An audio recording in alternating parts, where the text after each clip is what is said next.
Hello everybody. Lab we're going to be doing today is going to involve carrying out 8 reactions, and we're going to complete the reaction in class. We're going to make our observation, and then based on our observations and what we have learned about predicting products, we're going to write the reaction and balance the reaction.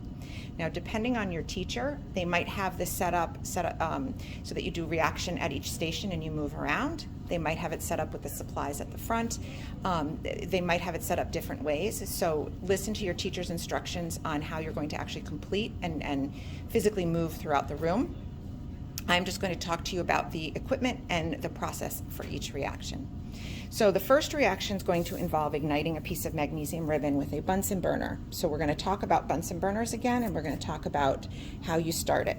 So the first thing you're going to do is you are going to inspect your cord and make sure that it's in good condition. And once you've determined that it is, you're going to put it on your gas jet. And then remember, you're going to close the valve at the bottom and then open it about a turn. We're going to close the air.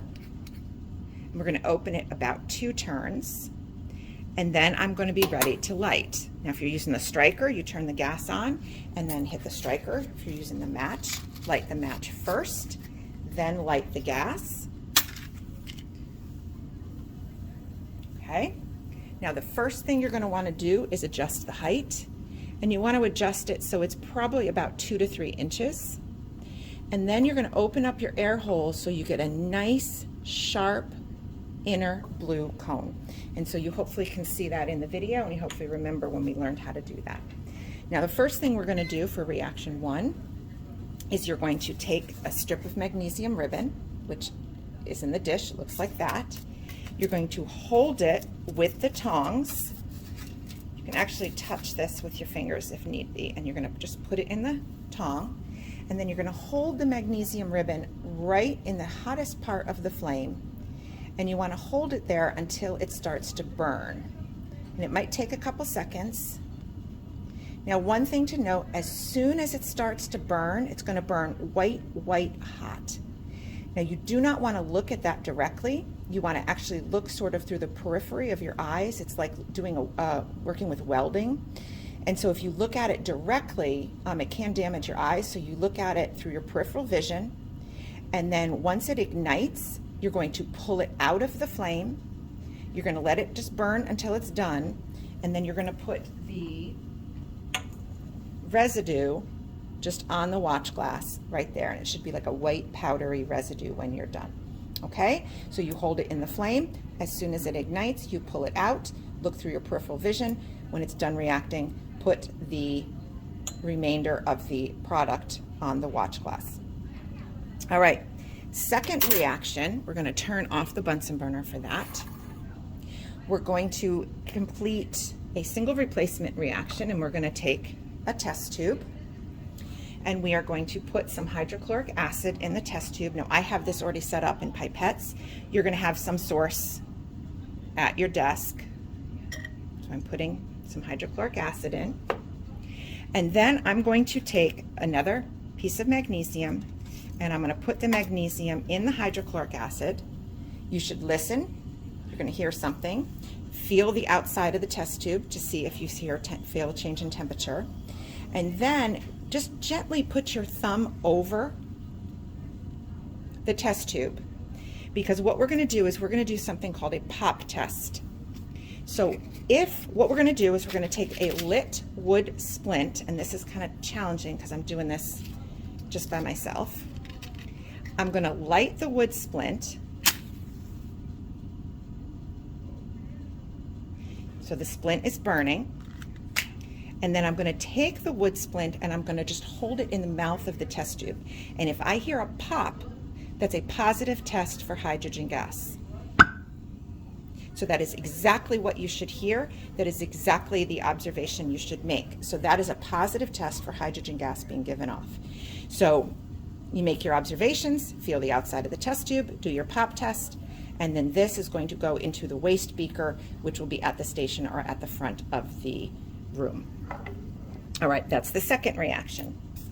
The third reaction is going to be a decomposition, and we're basically going to decompose ammonium carbonate.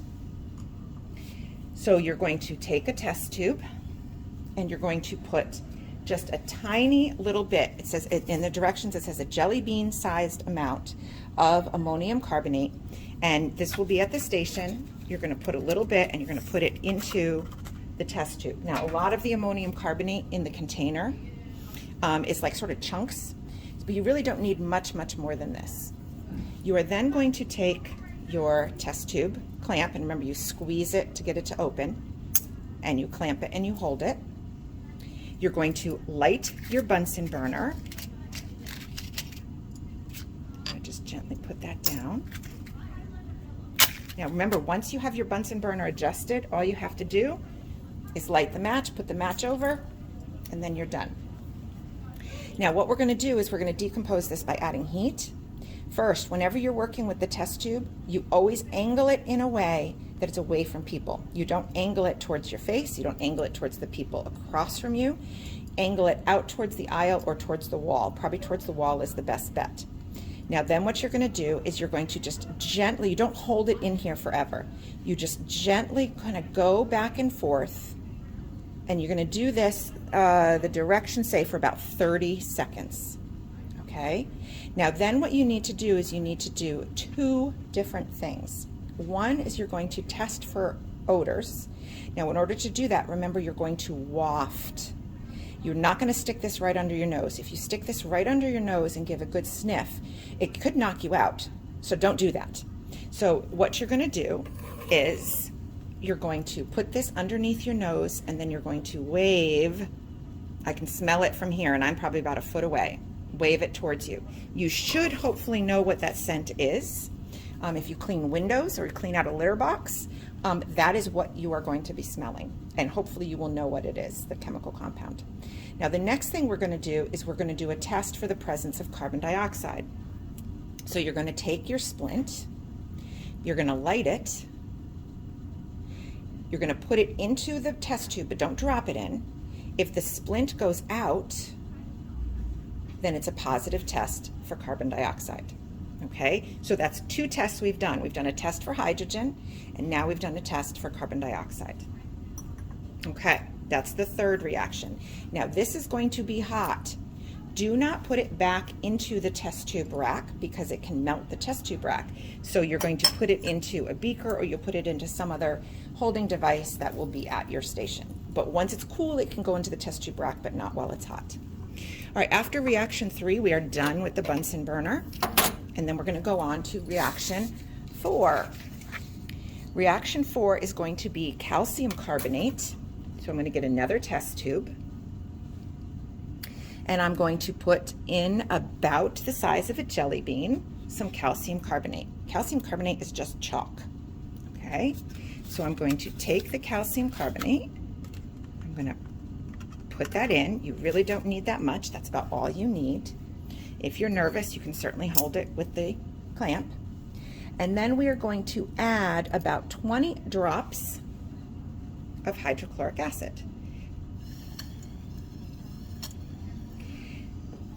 You're going to feel the outside of the test tube to see if you can feel a temperature change. And then you're going to do the lit wood splint again. You're going to light your splint, put it in. If the splint goes out, that's a positive test for carbon dioxide gas. When you're done, you can dump the waste in the beaker that will be at your station, or in the waste beaker that is at the front of the room. Okay. Reaction 5, you're going to take another test tube. You're going to take some copper chloride solution, which I already have here, that will be set up at your station or in the front of the room. I'm going to put that in there. And then what I'm going to do is I'm going to put in a piece of zinc. And now when it says mossy zinc, it's just an amorphous blob of zinc that has a lot of surface area, or it says to use zinc shot. And again, if it bothers you, you can certainly use the clamp. So this is what mossy zinc looks like. You're going to drop it in. Now you should immediately see a color change, but this reaction, let it sit. It's very quick to set up. Let it sit for 2 or 3 minutes, and then make your final observations on color change, because you should hopefully start to see the blue of the copper chloride solution change.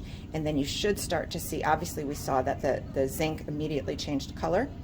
So I want you to watch over about probably 2 to 5 minutes. Then make your observations. Then you're going to dump this in the appropriate waste beaker. We have 2 more reactions to go through. Next one is going to be super simple. We take another test tube, and you're going to mix together copper chloride and sodium phosphate. So I already have some copper chloride. I would put the copper chloride in there, and then you add sodium phosphate, and I'm not going to do that. I'm going to let you do it so that you can see the appropriate reaction. And I believe we actually already did this reaction when we did the inorganic nomenclature. When you're done, dump it in the waste container and go on to the next reaction. Okay, the last reaction involves taking hydrogen peroxide and decomposing it. So we are going to take a test tube. We're going to add the hydrogen peroxide into the test tube. And then I'm going to add a catalyst. And the catalyst is something that speeds up the reaction without actually being used in the reaction. And so the catalyst that we're using is manganese 4 oxide. Oftentimes it's called manganese dioxide, but that is not the correct nomenclature based on what we have learned in class. So this is a catalyst. You can also use yeast for this. Yeast will do it as well. So we're going to add, and you really don't need to add very much. You're going to add just a tiny amount, like a rice-sized amount. And we should start to get bubbling, which you see. And so what this means is it potentially is giving off a gas. Now, in order to check for the gas that's given off, I'm actually going to add just a little bit more. Okay, to check for the gas that's given off, we do what is called a glowing splint test. So I'm going to light a splint. And again, this is challenging because I don't have enough fingers here.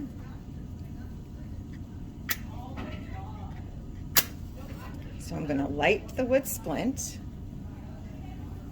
and then what you do is you blow it out so that it's glowing, so that there's a little bit of embers there. And then you immediately put it into the test tube. If the splint relights, that's a positive test for oxygen gas. So now we have 3 tests that you can do, very simple tests to test for oxygen, to test for carbon dioxide, and test for hydrogen. Hydrogen would be a pop. Carbon dioxide is, does a lit splint go out? And a oxygen is, does it relight, or does it glow brighter when you put it in? Now again, you're going to take this, you're going to dump it into the waste, and then you're going to clean up and progress. This would be the last station. If you're doing it out of order, then obviously this would not be the last station. Clean up and then get this done for when it's due for the next time according to your teacher.